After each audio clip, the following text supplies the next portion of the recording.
South Africa have claimed a historic victory in the 2025 ICC World Test Championship final, defeating Australia by 5 wickets at Lord's on June 14, 2025. Site match highlights. Chasing 282, South Africa finished at 282.5 before lunch on day 4, led by Aiden Markram, a commanding 137-run innings, anchoring the chase, aided by Temba Bavuma 66 early, then Tristan Stubbs and David Bedingham, with Bedingham accelerating toward the end. Site Turn News 30. Kyle Verreynne struck the winning run after narrowly surviving a caught-behind review. Sites 30.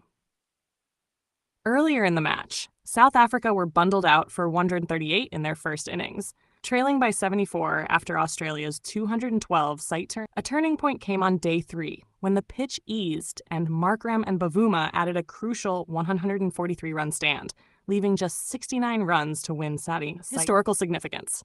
This is South Africa's first ever WTC title, ending a 27-year wait for their second ICC trophy after the 1998 Champions Trophy.